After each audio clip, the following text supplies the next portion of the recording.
Hi there and welcome to the Adventures with Jesus Today podcast. I'm your host, Lisa Vandenberg, and today we're going to be talking about listen for God's whispers. Come across and visit us at thewaysofwisdom.com. I encourage your friends to come too, because there is something beautiful about hearing the truth and hearing the wisdom of the Holy Spirit that equips us to be able to live a life that Jesus paid for us to have an abundant life, to go into a day with the right mindset and belief system, the truth of what God has to say, instead of the lies that the enemy is trying to get us to believe. It just sets you up for an amazing day and a life with Jesus. So listening for God's whispers is a topic that I've talked about quite a few times on this podcast, but it is so important.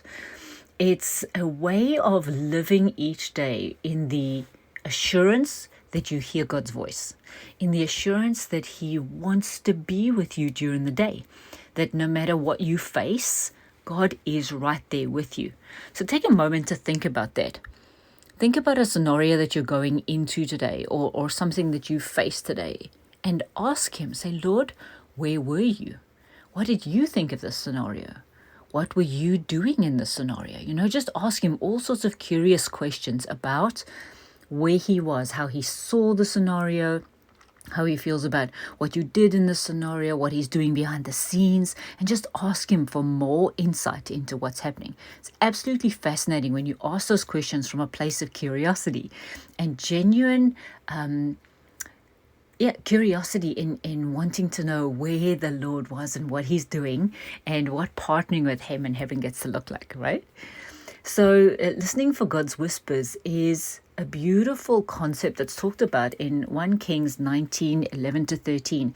And it's a verse where Elijah is standing asking of the Lord. And there's a piece that says that a great and powerful wind tore the mountains apart and shattered the rocks before the Lord. But the Lord was not in the wind. After the wind, there was an earthquake, but the Lord was not in the earthquake. After the earthquake came a fire, but the Lord was not in the fire. And after the fire came a gentle whisper. That is the voice of the Lord, these gentle whispers that we hear.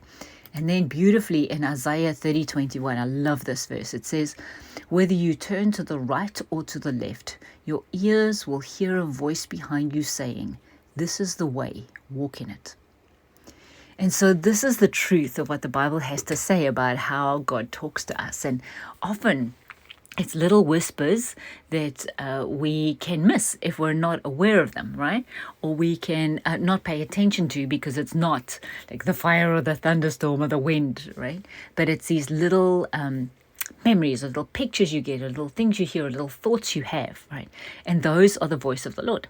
So one of the things that really tripped me up during my Christian walk, and what I talk to so many clients about is, yes, but how can I know that it's really God's voice that I'm hearing?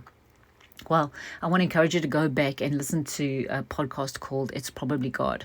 There's just some beautiful foundations in there, because the truth is that if these two verses are true, and many verses in the New Testament too that say that the Holy Spirit speaks to us, then the Lord gave me this phrase, which really just set my heart at ease. He said, Lisa, I want you to trust in my ability to lead you more than the enemy's ability to mislead you. Just think about that for a moment. So often when we ask God a question and we see something, or we hear something, or we have a thought, our first reaction is to go, oh, I wonder if that's God. So we automatically are on the foot of judgment. We're automatically thinking that we have to prove that it's God, or we have to sift it and weigh it and check that this is really God. When He says to us, I'm so close to you and I want to do life so intimately with you that when you turn to the left or the right, you will hear a voice behind you saying, this is the way, walk in it. And when that shift happened for me, that I realized that I didn't have to constantly be second guessing what I heard, that I could trust God's willingness and ability to lead me, to answer me, to want to have something to say about what I'd asked, way more than I had to be afraid that the enemy was misleading me. God said to me, Lisa, I am big. I am God. The enemy is tiny. He's little, and he only has the power that you give him. So therefore, if you ask me a question and you trust that I'm with you and I want to give you the wisdom and I want to lead and guide you, then you can trust what you hear. And of course, there are wonderful ways to make sure that this is something that the Lord's saying, that it lines up with his nature and his character, that it lines up with his word, that it lines up with the previous ways that he's spoken to you, that it's that the word is full of life and hope and calls out the gold in you. All of those things just show you more and more that it's God's nature and character, right? But I'm at such a place now where when I have these conversations with God and I talk to him, and the first thing that pops into my mind or thought or memory or song or whatever, that I so trust that if that's not from God, he'll tell me, right? So it's gone from me having to be the one to try to prove that it's God to now I've put, that's his part to play. He will let me know. And it's the most interesting thing, because when you hear something that sounds condemning, oh, Lisa, you didn't do that again. Or, Lisa, you messed up there again. Or, really? I can't believe you did that. Or, hey, oh, look, everybody's looking at you. You must be important. Or all of those kind of things. You get so sensitive to that you can immediately know that that's the enemy speaking. Because God does not do that, So as you go on this journey of listening out for God's whispers, it becomes, just like we grow in relationship with each other and we get to know each other better, it becomes the same way with the Lord. You get to know him so well, and the way he speaks to you, the fact that he calls out the greatness that he put in you, that he calls you to higher ground, that he says, hey, when we do mess up, that he just goes, hey, that's not the right way to do it. That's not the truth that I've said about you. So come with me, let's get back on track. He's so kind. He convicts us. And that conviction is filled with hope. It's filled with a way forward. It's filled with, hey, I'm going to walk with you, and we're going to go the way that's truth, not the way that's a lie. Whereas when their enemy speaks to you, you just feel bad about yourself. There's guilt and there's shame and there's condemnation, and you beat yourself up, and you can feel that none of that is from a loving Father, right? So I want to encourage you, and this is the adventure that Jesus is inviting you on, is to ask him, talk to him through the day. And even when you're not talking to him, when you're just thinking something through or whatever, the little thoughts that pop up into your head we in our company, I was just saying to Lord, how do we really refine our message? How do we say what we do? And a little picture just popped in my head, and I saw a hand, and there were 5 points on the hand, like the 5 things that we do in one of our companies. And I went, oh, Lord, that is so clever. And so I didn't dismiss thinking, oh, God's not going to show me a picture of a hand. I immediately took hold of that whisper. I took hold of it and I said, okay, Lord, what the hand, what are the 5 things? And then I just started asking more questions. What are the 5 things?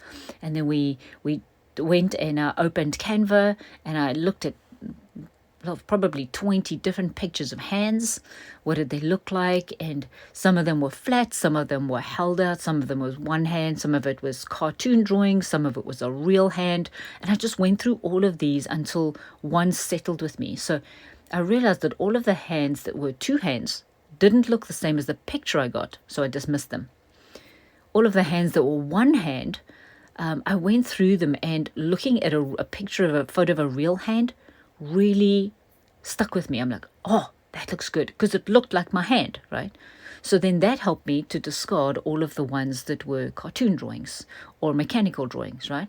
So then I've got my hand, a picture of a real hand, and then I sat and I said, Lord, what are some of the things we do? And I went through some of the areas that we've helped clients.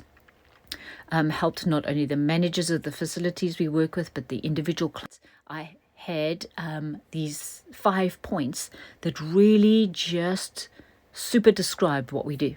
So we put that on our website, we put that in all of our letters, our sales letters, we were putting it on the Christmas gifts we're giving to our clients for Christmas, and it's this hand with these 5 explanations.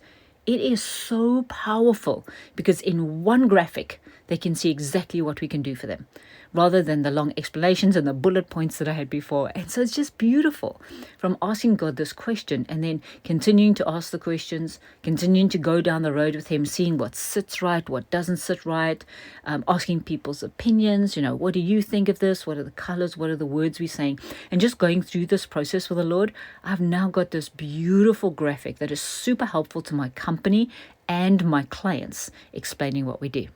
Right? So this is the power of listening to God Whispers. I'm excited for the adventures that you'll go on with Jesus and the way he'll show you how to just take hold of every little whisper you hear, every little thing that happens, every little thought that comes to your mind, pictures, songs. I wake up singing worship songs sometimes, or I wake up and I dreamt about a specific word and then I write it down and I look up the definition the next day. Just all sorts of things. It's scenarios in my dreams, and I sit and I say to the Lord, Lord, tell me a little bit more about that. They're just everywhere around us. So have fun with him. So as always, Jesus is inviting you on an adventure today. Will you accept? Bless you, bless you, bless you, and I will speak to you next week.